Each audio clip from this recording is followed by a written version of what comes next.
Yeah, but what is that? It's a major award. A major award? Shucks, I wouldn't have known, Dad. It looks like a lamb. If you win a major award, it usually means you're the best of the best at what you do. But sometimes you win because whoever voted for you wasn't right in the head that day. That's the only way to explain how these incredibly prestigious awards got doled out to incredibly undeserving winners. The busiest beaver award goes to Phyllis! Yeah! Nice work. Per usual. This says bushiest beaver. Jethro Tull's Metal Grammy. It wasn't until the late 80s that the Grammys got around to noticing that hard rock and metal music existed. When they finally did, they assembled a solid list of nominees for their Best Hard Rock Metal Performance category. Metallica, AC/DC, Jane's Addiction, Iggy Pop, and Jethro Tull. The Grammys seemed like it was Metallica's to take, and Justice for All was red hot, and they had just blown the Grammy crowd away with a blistering rendition of the song One. And then... And the winner is Crest of a Knave, Jethro Tull. Tull frontman Ian Anderson admitted that he thought the band would lose, which is why the band didn't even attend the ceremonies. Even the Grammy website throws shade at the decision, calling Tull a fine group of long-standing musicians, but arguably the least hard or metal of the nominees.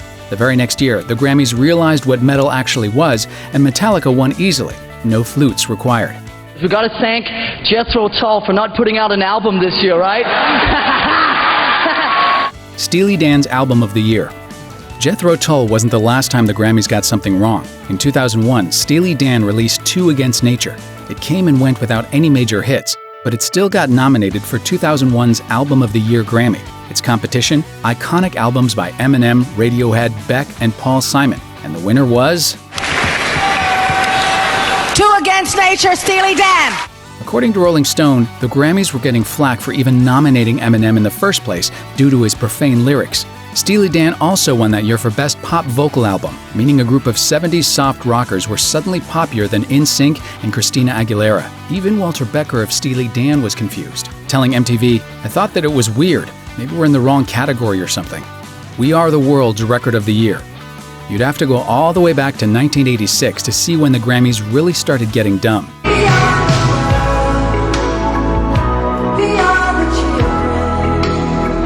By all accounts, the celebrity-soaked We Are the World is pure schlock, and even the artists who performed on it think so. Billy Joel told Rolling Stone, "I remember most of us who were there didn't like the song, but nobody would say so. I think Cyndi Lauper leaned over to me and said, 'It sounds like a Pepsi commercial.'" Somehow, the musical event got honored with a Grammy, which is even more baffling when you consider the classics it beat out, which included Dire Straits' Money for Nothing, and Huey Lewis and the News' The Power of Love. When's the last time you heard We Are the World on the radio? Simply put, the Grammy committee voted for sentimentality over substance, and now look incredibly silly, though they're probably used to that by now. Driving Miss Daisy's Best Picture Oscar. Up against films like Dead Poets Society and Field of Dreams, Driving Miss Daisy probably shouldn't have had much of a chance of winning 1989's Best Picture, but it's the film that wasn't even nominated for Best Picture, Spike Lee's provocative Do the Right Thing, that got the worst shaft. Even Kim Basinger took her time on stage to mention the snub. But there is one film missing from this list that deserves to be on it, and that's Do the Right Thing. Driving Miss Daisy, meanwhile, seemed like a step backwards from progressive filmmaking. In the years since, Morgan Freeman himself has expressed regret about the movie, saying in an interview with The Guardian that his role worked to popularize, quote, "this wise, old, dignified black man that's more special guardian than human."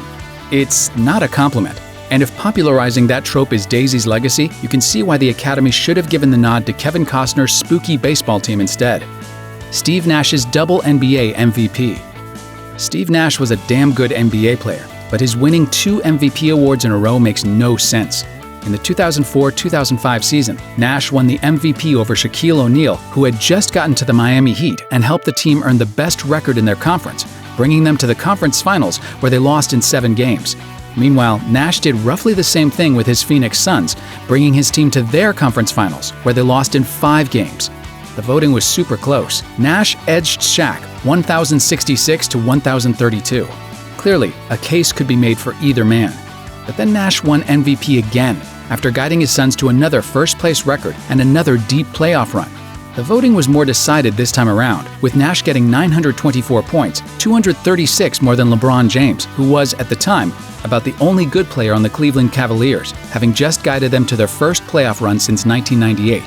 It's unclear how that doesn't scream MVP to basically everyone. In 2017, Nash was quoted on CNN saying, "The MVP is such a subjective thing that it almost says more about the voter than it does about the players."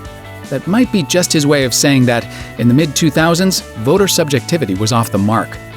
Peyton Manning's Super Bowl MVP. Without question, Peyton Manning is one of the best players in NFL history. That said, when he won his first Super Bowl in 2006, the decision to award him the MVP was just about the worst that could have been made. In early 2017, ESPN's Mike Sando ranked all of the NFL MVPs, and Manning's Super Bowl 41 nod ranked 41st out of 50. But since everyone below him isn't a transcendent icon of the game, his run looks especially bad. While his Indianapolis Colts won 29-17, it was almost in spite of Manning. His numbers were decidedly mediocre, and his defense basically won the game for him. Manning's one touchdown throw happened 6 minutes in, and the rest of the game was the defense stuffing Chicago's attempts to score. The Indy defense had just as many touchdowns on interceptions as Manning did. 3 field goals from Adam Vinatieri, one of the best kickers in league history, didn't hurt either. Ultimately, it seemed like an award given to a legendary, beloved figure just because he's legendary and beloved. He just won his first ring, so why not heap honors on him? That doesn't change how one of his defensemen deserved the honor several times more than he did. But at least when he won his final Super Bowl in 2016, Peyton was able to demonstrate real class by celebrating with the one person he truly loves. Peyton, the first guy you kiss can't be Papa John, okay? The first guy you kiss can't be Papa John, okay? It can't be! And if I see that as a commercial, I'll throw up. Thanks for watching. Click the grunge icon to subscribe to our YouTube channel. Plus, check out all this cool stuff we know you'll love too.